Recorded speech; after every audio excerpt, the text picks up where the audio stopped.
Three leaders, one handshake, and one defense pact that has already triggered a furious reaction in Tehran. Saudi Arabia, Turkey, Pakistan. Their message is simple: attack one and the other will stand with it. But Iran's hardline newspaper, Kayhan, isn't calling this a peace pact. It is calling the leaders behind it puppet rulers and accusing Muslim governments of betraying the Palestinian cause. Now, here's the interesting part. Turkey says that the pact is not directed against Iran. Saudi Arabia says it wants regional stability. Pakistan has even tried to position itself as a mediator between Iran and the US. So, why is Tehran so rattled? Is this really about Palestine, or is Iran seeing something much bigger? A new power center emerging in the Muslim world, and Iran is not in it.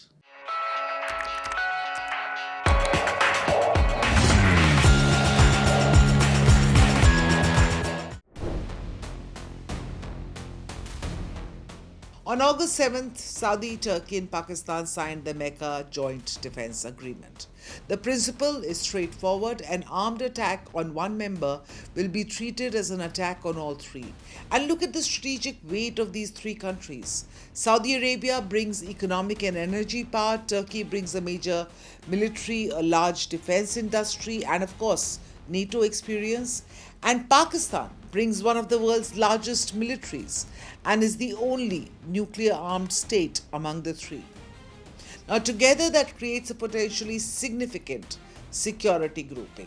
And that is precisely where Tehran starts paying attention, because this isn't happening in a vacuum.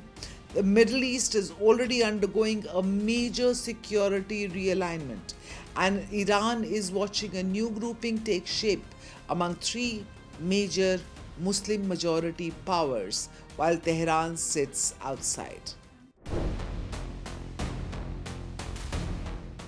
And this is where Iran's criticism gets ideological. Kayhan, one of Iran's most influential hardline newspapers, has accused the three countries of betraying the Palestinian cause. And this isn't just any newspaper. Its editor is appointed by Iran's supreme leader.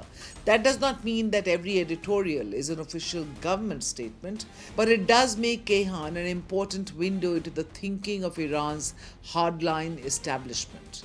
And its argument is blunt: if Muslim countries can come together to create a collective defense arrangement, then why are they not creating one to confront Israel or protect Palestinians? Now, the paper argues that some Muslim governments maintain political and commercial ties with Israel while simultaneously moving against groups that Iran considers part of the region's anti-Israel resistance camp.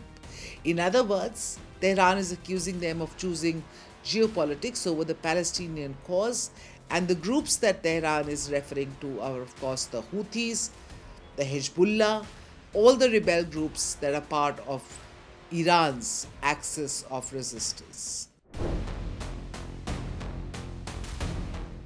So, is this really an Islamic NATO? The comparison is being made because one important feature: collective defense.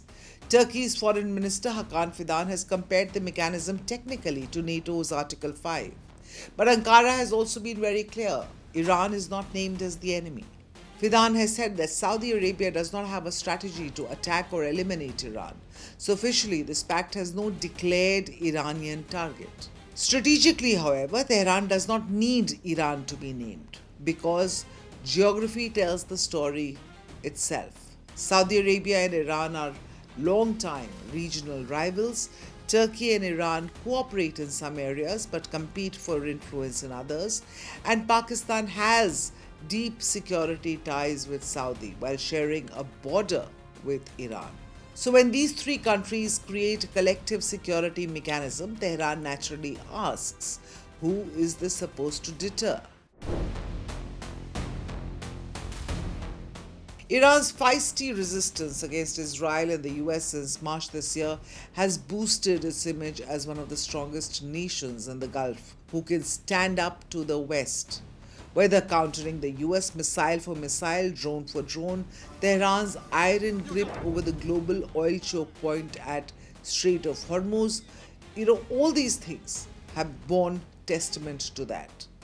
And that raised the ambition in Tehran to cement its role as the central anti-Israel, anti-Western resistance power in the region.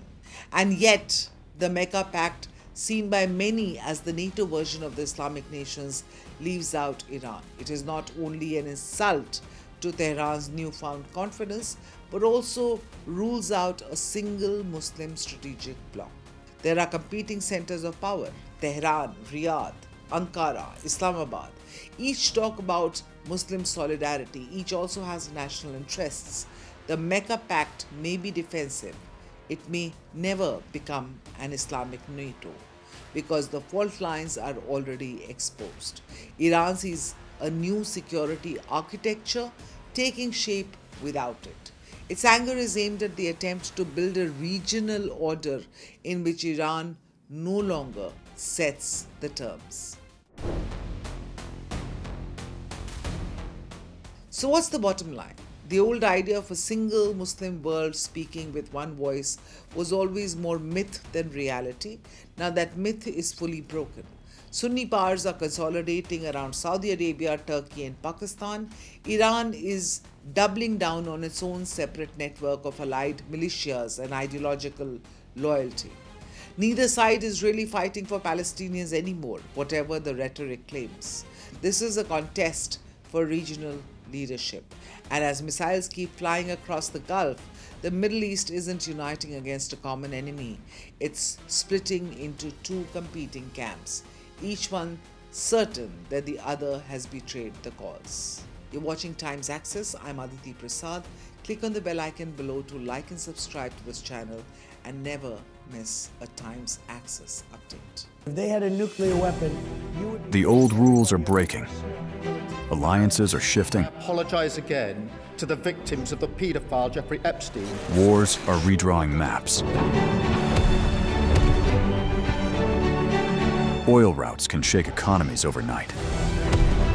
One election in America can impact markets in Mumbai. No tax on tips. One move by China can alter the balance in Asia. One conflict in West Asia can hit every Indian household. This is no longer a distant story. This is our story. Your story. Because for the first time in decades, India is not watching from the sidelines. India is rising. India is negotiating. India is balancing rivals. India is building military strength.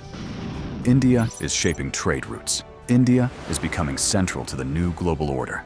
And yet, most global news is still told through someone else's lens. Washington's lens, Beijing's lens, London's lens. But where is India's lens? Where is the platform that explains the world from our perspective?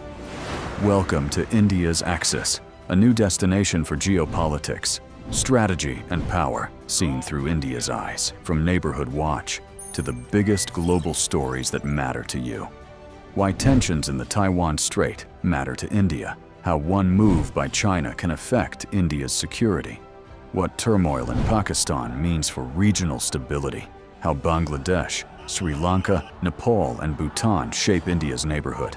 Why oil choke points can hit your wallet. How wars abroad can reshape India's security. This is not noise. This is not shouting. This is not recycled headlines. This is sharp, intelligent storytelling. Daily explainers, war room analysis, strategic conversations. Because news is everywhere, but perspective is rare. And in the age of confusion, clarity is power. Axis is for the audience that wants more than headlines. The axis of global power is shifting. India is at the center of that shift. It's time the world was explained accordingly. To understand the world through India's strategic lens. Subscribe now.